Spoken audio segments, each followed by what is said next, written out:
يمكرون ويمكر الله والله خير الماكرين. صدق الله المولانا العظيم ونفعني وإياكم بآياته وذكر الحكيم.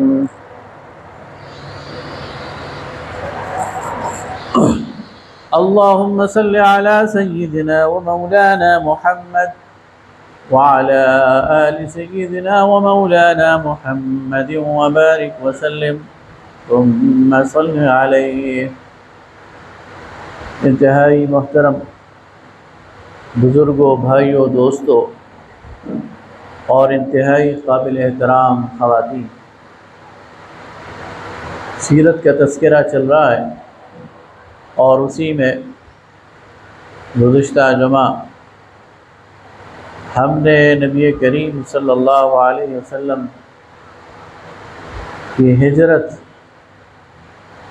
کے حوالے سے گفتگو ایک خاص منزل تک پہنچائی تھی. جب رسول اللہ صلی اللہ علیہ وسلم نے مدینہ طیبہ میں ہجرت فرمائی تو آتے ہی پہلے 6 مہینے میں 3 امور کی طرف آپ نے توجہ فرمائی. ایک تو مسجد کی تعمیر تھی، جو سب سے پہلے آپ نے مسجد تعمیر کی اور اس کی تعمیر میں خود حصہ لیا، اور چند ہی دنوں میں ایک سادہ سی مسجد وہ تعمیر ہو گئی. اس مسجد کے ساتھ آپ کے لیے حجرات بھی تعمیر کر دیے گئے، آپ کے لیے رہائش کا بندوبست بھی کر دیا گیا، اور اسی مسجد کے ساتھ ایک چبوترا بھی قائم کر دیا گیا جو صفہ کے نام سے مشہور ہے. اور وہ مہاجرین جو بے گھر تھے اور جو علم کے حصول کے لیے جنہوں نے اپنے آپ کو وقف کیا ہوا تھا، انہیں وہاں ٹھہرایا. یہ ہو گیا پہلا کام. دوسرا کام جو آپ نے اس دوران انجام دیا وہ یہ تھا کہ مکہ سے بہت بڑی تعداد میں مہاجرین مدینہ آئے، تو آپ علیہ السلام نے ایک ایک انصاری اور ایک ایک مہاجر کو آپس میں بھائی بھائی بنا کر ذمہ داریوں کو بانٹ دیا، مواخات قائم فرما دی، اور اس کا نتیجہ یہ نکلا کہ ایک ہی مجلس میں بہت بڑا جو معاشی بحران تھا وہ حل ہو گیا. ہر مہاجر کو گھر مل گیا، کھانے پینے کا اس کا فوری انتظام ہو گیا، اور اس کے لیے مواقع پیدا ہو گئے کہ وہ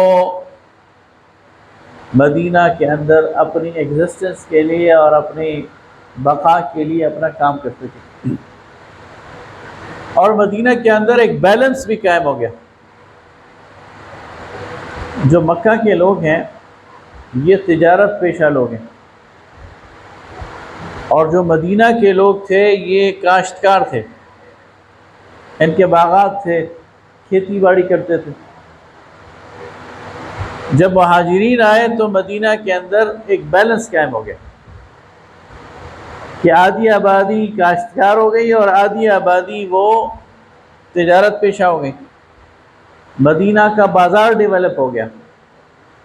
مدینہ کے اندر لوگوں کو اپنے عام ضروریات کی چیزیں میسر ہونی شروع ہو گئیں، کھانے پینے کی چیزیں اور دیگر استعمالات کی چیزیں. اور اس طرح مدینہ کی معیشت پر مہاجرین بوجھ نہیں بنے، بلکہ انہوں نے مدینہ کی معیشت کو ایک نئی ڈائمنشن دی. انہوں نے مدینہ کی معیشت کو ڈیولپ کرنے میں اپنا کردار ادا کیا. اور تیسرا کام آپ علیہ السلام نے یہ انجام دیا کہ مدینہ کی جو غیر مسلم آبادی ہے اور خاص طور پر یہود، ان کو مسلمانوں کے ساتھ ایک معاہدے میں پابند کر دیا. مدینہ کے اندر 3 قبائل تھے یہود کے، بنو قینقاع، بنو نضیر اور بنو قریظہ. بنو قینقاع کا پیشہ یہ سونار تھے، یہ سونے کا کام کرتے تھے۔ بنو نضیر اور بنو قریظہ یہ کھیتی باڑی کرتے تھے، ان کے باغات تھے۔ ان تینوں قبائل کو نبی صلی اللہ علیہ وسلم نے اپنے ساتھ میثاق مدینہ کے معاہدے میں وہ پابند کیا۔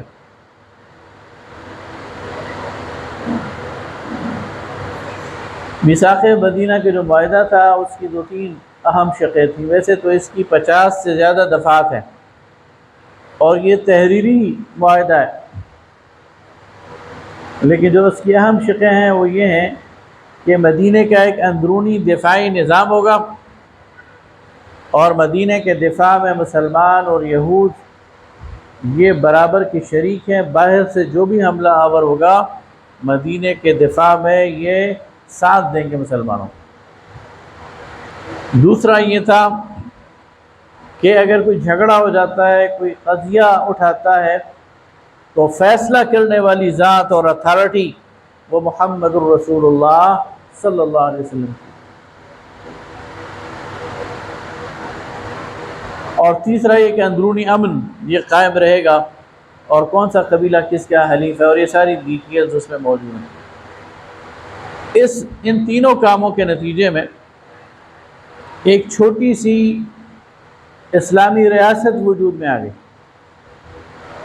جس کا دفاع کا انتظام ہو گیا، جس کے معاش کا انتظام ہو گیا، اور جس کا ایک ہیڈ کوارٹر GHQ وہ بھی اسٹیبلش ہو گیا مسجد نبوی کی صورت میں۔ اب نبی کریم صلی اللہ علیہ وسلم نے مدینے کے باہر توجہ فرمائی۔ یہ کام پہلے 6 مہینے کے اندر ہو گئے، تینوں کام پہلے 6 مہینے کے اندر سر انجام پا گئے۔ اب نبی کریم صلی اللہ علیہ وسلم نے ارد گرد کے قبائل کی طرف توجہ کی، اور یہ جو اسلامی ریاست ہے اس کے حدود کو پھیلانے اور ایکسپینڈ کرنے کا پلان بنایا۔ چنانچہ اگلے 1 سال، پورا 1 سال نبی صلی اللہ علیہ وسلم نے 8 مہمات نکالی ہیں، جن میں سے 2 یا 3 میں آپ خود تشریف لے گئے اور باقی میں اپنے صحابہ کو بھیجا ہے۔ اور جو قریش کی تجارتی شاہراہ ہے مکہ سے لے کر شام تک، اس کے ارد گرد جتنے قبائل ہیں، قبیلہ جوہینیہ ہے، بنو مدلج ہے، اور اس طرح کے اور بہت سارے قبائل، ان سب کو اپنا حلیف بنایا، انہیں اپنے ساتھ ملایا، اور عین مکہ کی سرحد تک جو حدود حرم ہے وہاں تک اپنے انفلوئنس کو اور اپنے اثر کو پھیلا دیا، اور مشرکین مکہ کو یہ پیغام دے دیا کہ اب ہمارا ہاتھ تمہاری شہرک پر ہے۔ میں بتا چکا ہوں کہ قریش کا جو ذریعہ معاش تھا وہ تجارت تھا، اور وہ سال میں 2 قافلے لے کر نکلتے تھے، ایک سردیوں کا اور ایک گرمیوں کا، رحلۃ الشتاء والصیف۔ قرآن پاک نے اسی طرف اشارہ کیا۔ تو ایسا ہی ایک قافلہ لے کر ابو سفیان یہ رجب میں، جمادی الاخری یا رجب، مکہ سے نکلا ہے اور شام کی طرف گیا ہے،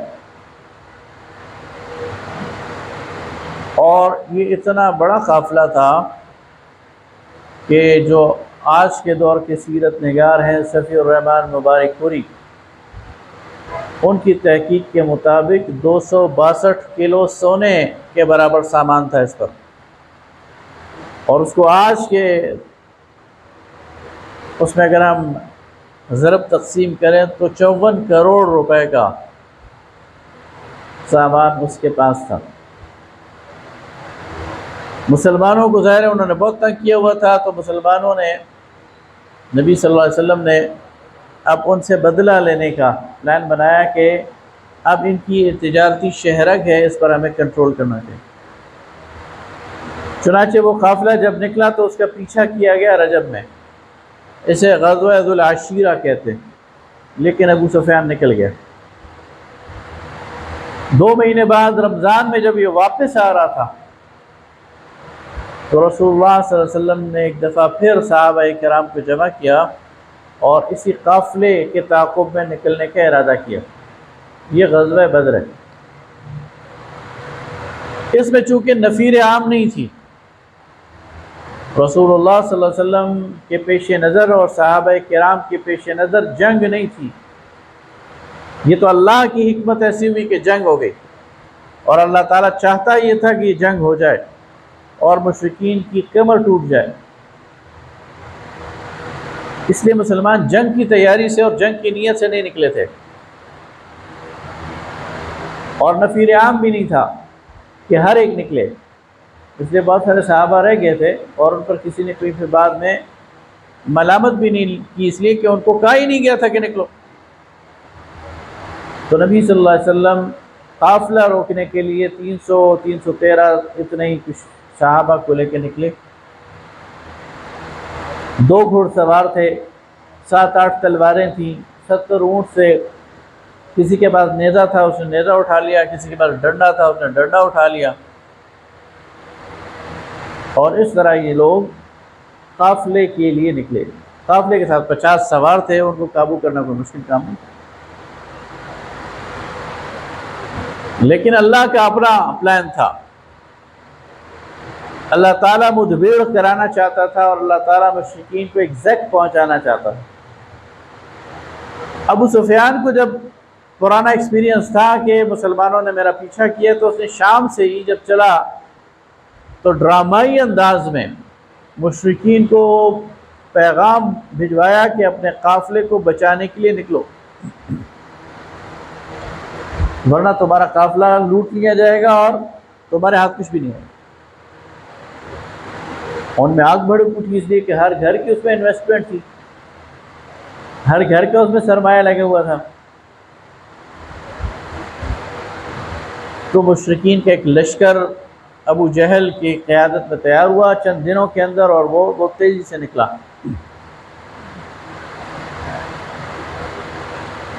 ابو سفیان نے اپنے قافلے کو بچا کر مسلمانوں کی زد سے نکل گیا، تو اس نے مشرکین کو پیغام بھجوایا کہ اب واپس چلے جاؤ، میں قافلہ بچا لایا ہوں۔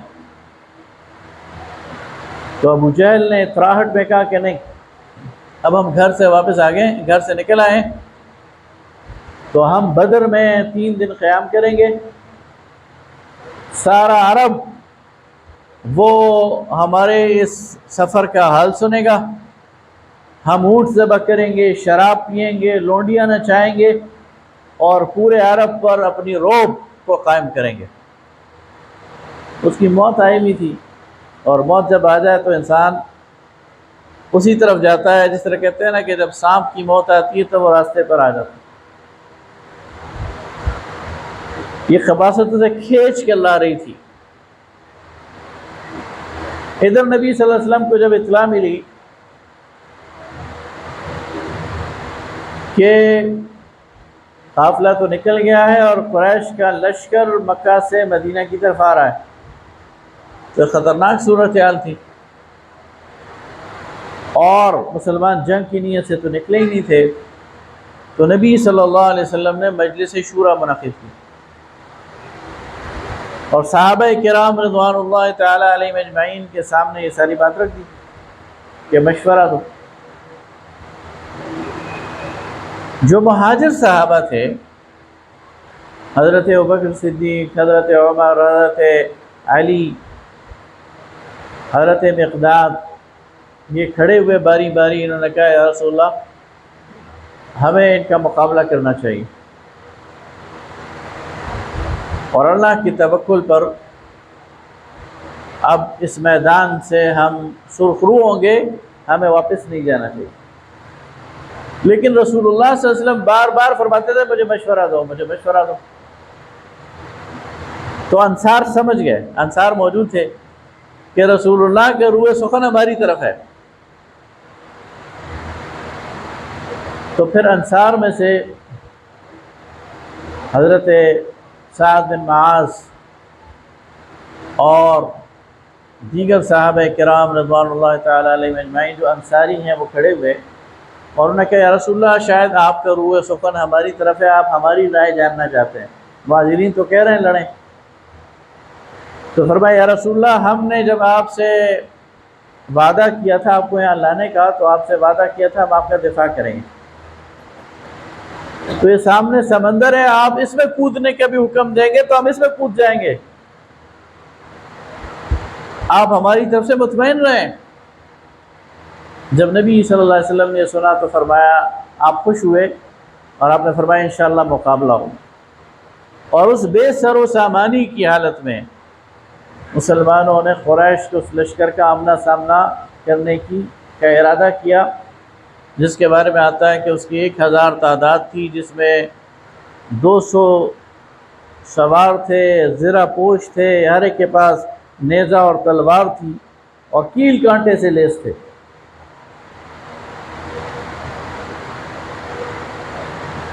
بدر کے میدان میں مسلمان اتر گئے، وہاں سے مشرکین کا لشکر بھی آ گیا۔ اس رات بارش ہوئی اور وہ بارش جو ہے وہ مشرکین پر بڑی تیز برسی، اور جہاں وہ تھے وہ ڈھلوان تھا تو وہاں کیچڑ بن گیا۔ مسلمان اونچی جگہ تھے، مسلمانوں کو اس بارش سے مسلمانوں کے کنویں بھر گئے پانی سے اور اس سے فائدہ ہوا۔ اس ساری رات رسول اللہ صلی اللہ علیہ وسلم نے دعا میں گزاری۔ آپ نے فرمایا اللہ جتنا میرے پاس تھا وہ میں نے حاضر کر دیا، اور اگر آج یہ شکست کھا جائے تو قیامت تک کرۂ عرش پر تیرے نام لینے والا کوئی نہیں ہوگا۔ آپ بار بار دعا کر رہے تھے، اور آپ کی جو چادر مبارک ہے آپ کے سر سے ڈھلک جاتی تھی، نیچے گر جاتی تھی۔ حضرت ابوبکر صدیق رضی اللہ تعالیٰ عنہ بار بار اسے درست کرتے تھے اور فرماتے تھے یا رسول اللہ بس کریں، اللہ سے آپ نے مانگ لیا ہے، آپ کا رب آپ کی نصرت کرے گا انشاءاللہ۔ صبح رسول اللہ صلی اللہ علیہ وسلم نے خود صفیں تشکیل دی ہیں ساری، ہر ایک صحابی کو مقرر کیا اپنی جگہ پر،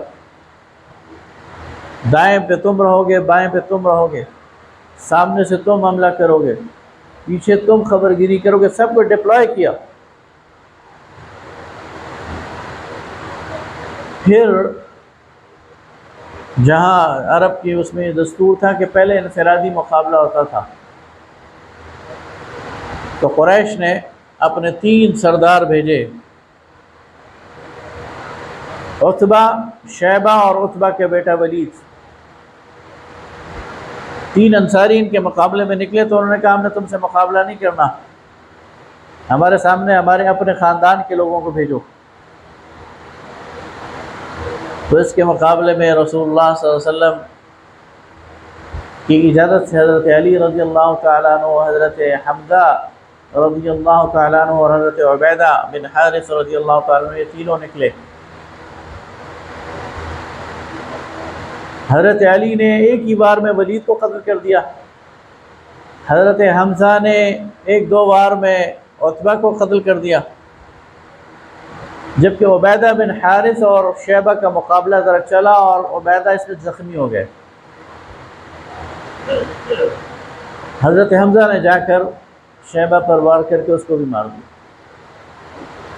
اور حضرت عبیدہ کو زخمی حالت میں قیام گاہ کی طرف لے آئے۔ یہ پھر بدر کے بعد مدینہ کے راستے میں شہید ہوئے ہیں، یہ 14ویں شہید ہیں غزوہ بدر کے۔ اس سے پہلے جو 13 شہید ہوئے انہیں بدر کے میدان میں، ابھی آپ جائیں نا بدر کے میدان میں تو آپ کو 13 شہداء کی لسٹ ملے گی، بدر کے 14 شہید ہیں لیکن 13 وہیں پر دفن ہیں، یہ 14 وہاں ہیں، چونکہ راستے میں ان کا انتقال ہوا تھا تو ان کو پھر مدینہ میں دفن کیا گیا۔ اس کے بعد پھر عام مبارزت ہوئی۔ اس سے پہلے رسول اللہ صلی اللہ علیہ وسلم نے اپنے ہاتھ دستے مبارک سے مٹھی بھر کنکر لیے اور شاہت الوجوہ کہہ کر کفار کی طرف پھینک دیے۔ قرآن میں اللہ تعالیٰ نے اس کا ذکر کیا، وَمَا رَمَيْتَ إِذْ رَمَيْتَ وَلَكِنَّ اللَّهَ رَمَى۔ اے نبی صلی اللہ علیہ وسلم، جب آپ کنکر ان کی طرف پھینک رہے تھے، وہ آپ نہیں پھینک رہے تھے، وہ اللہ نے ان کی طرف پھینکے تھے۔ اللہ نے ان کنکروں کا طوفان بنا دیا جو ہر مشرک کی آنکھوں میں لگے، اور وہ ہڑبڑا گئے، انہیں سمجھ ہی نہیں ہے ان کے ساتھ کیا ہوا ہے۔ پھر وہاں اگر آپ کو اللہ موقع دے تو آپ دیکھیں گے وہاں ایک پہاڑ ہے جسے جبل ملائکہ کہتے ہیں۔ اس پہاڑ پہ اللہ تعالیٰ نے 3000 فرشتے اتارے جنہوں نے عملاً جنگ میں حصہ لیا ہے مسلمانوں کی طرف سے، اور اللہ تعالیٰ کی طرف سے انہیں حکم تھا وَاضْرِبُوا مِنْهُمْ كُلَّ بَنَانٍ، کہ ان مشرکین کی گردنوں کو مارو اور ان کے ایک ایک جوڑ کو مارو۔ تو مسلمان بھی اور فرشتے بھی مشرکین کے قتل عام میں مصروف ہو گئے اور وہ ڈھیر ہونے شروع ہو گئے۔ حضرت عبد الرحمن ابن عوف رضی اللہ تعالیٰ عنہ فرماتے ہیں بدر کے دن میں صف میں کھڑا تھا اور جنگ کا میدان تھا، تو جنگ میں ہر آدمی، اور ظاہر فزیکل جنگ ہوتی ہے، تلوار کی ہوتی ہے، نیزے کی ہوتی ہے، تو ہر آدمی کی خواہش ہوتی ہے کہ اس کے دائیں بائیں بھی مضبوط لوگ کھڑے ہوں تاکہ ایک دوسرے کا دفاع کر سکیں۔ وہ کہتے ہیں میں نے دائیں دیکھا تو میرے دائیں ایک چھوٹا بچہ کھڑا ہے 11-12 سال کا، میں نے بائیں دیکھا تو ایک چھوٹا بچہ کھڑا ہے 11-12 سال کا، تو میں نے اپنے دل میں کہا کہ آج تو میں اپنی بھی حفاظت کروں گا اور ان کی بھی حفاظت کروں گا، میری حفاظت کرنے والا کوئی نہیں ہے۔ کہتے ہیں اتنی دیر میں بھی میں یہ سوچ رہا تھا کہ ان میں سے ایک نے میری انگلی ہلائی اور کہا چچا مجھے بتاؤ ابو جہل کدھر ہے؟ تو میں نے اس سے کہا تم ابو جہل کو کیا کرو گے؟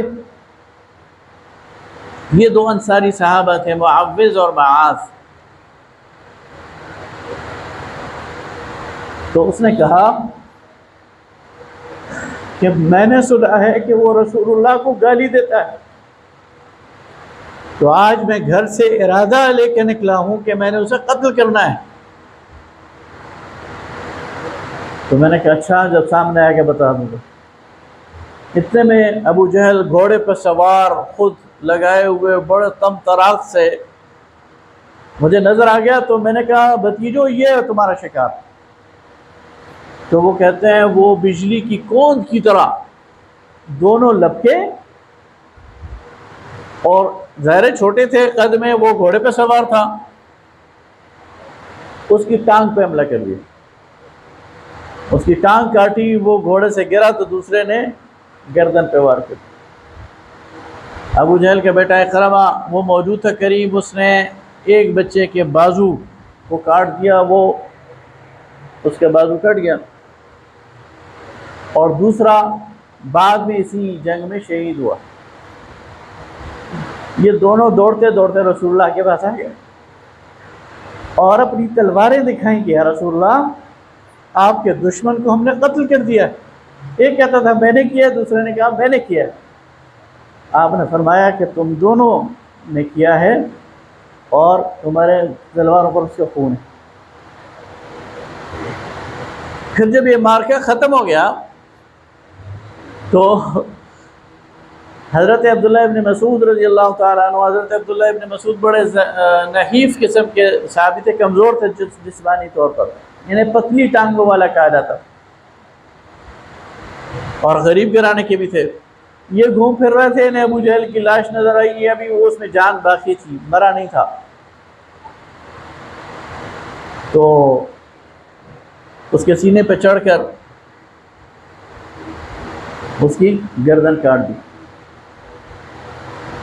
بعد میں رسول اللہ صلی اللہ علیہ وسلم نے صحابہ کو بھیجا اور کہا دیکھو ابو جہل کی لاش تلاش کرو اور دیکھنا اس کے گھٹنے پر زخم کا نشان ہوگا۔ تو صحابہ نے تلاش کی، واقعی وہ لاش مل گئی اور اس کے گھٹنے پر زخم کا نشان تھا۔ تو آپ صلی اللہ علیہ وسلم سے صحابہ نے پوچھا یا رسول اللہ آپ کو کیسے پتا اس کے گھٹنے پہ زخم کا نشان ہے؟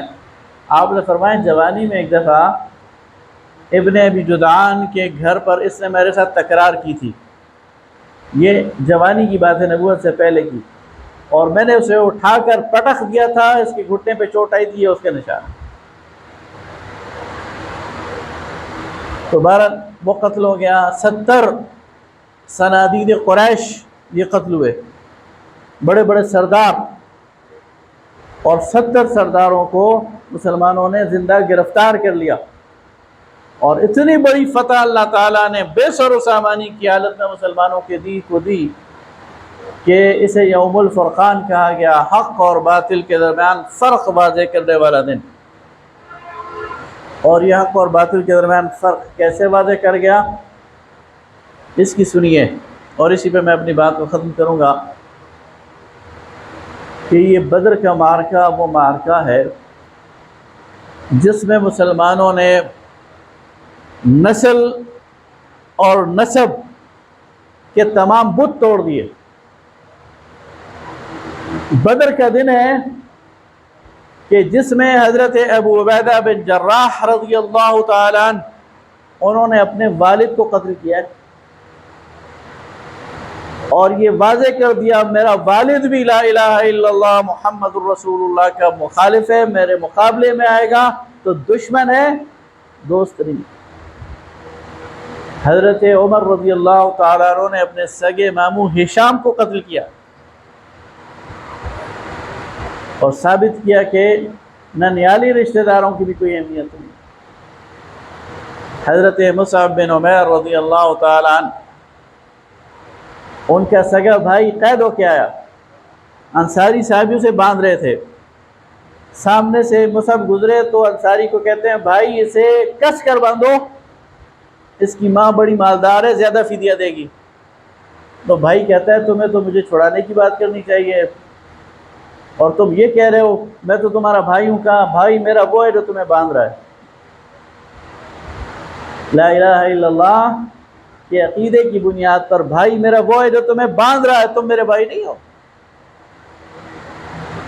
بعد میں حضرت ابوبکر صدیق رضی اللہ تعالیٰ عنہ کا بڑا بیٹا عبد الرحمن یہ مشرکین کی طرف سے تھا، بعد میں مسلمان ہوئے، تو ایک دن اپنے والد سے کہتے ہیں بھائی بدر کے دن میرا آپ کے سامنا آمنا ہو گیا تھا، لیکن میں ایک طرف ہو گیا کہ والد پہ کیا ہوا، ہاتھ اٹھاؤں گا۔ تو حضرت ابوبکر نے کہا بیٹے میرے سامنے نہیں آئے، ورنہ میں یہ نہ سوچتا، میں تمہاری گردن کاٹ دیتا۔ تو یہ یوم الفرقان تھا کہ جس میں مسلمانوں نے یہ واضح اپنے عقیدے کی برتری کا اعلان کر دیا کہ ہمارے لیے سب کچھ ہمارا عقیدہ ہے، لا الہ الا اللہ محمد الرسول اللہ، اور اس کے اوپر سب کچھ قربان ہے۔ وآخر دعوانا الحمد للہ رب العالمین۔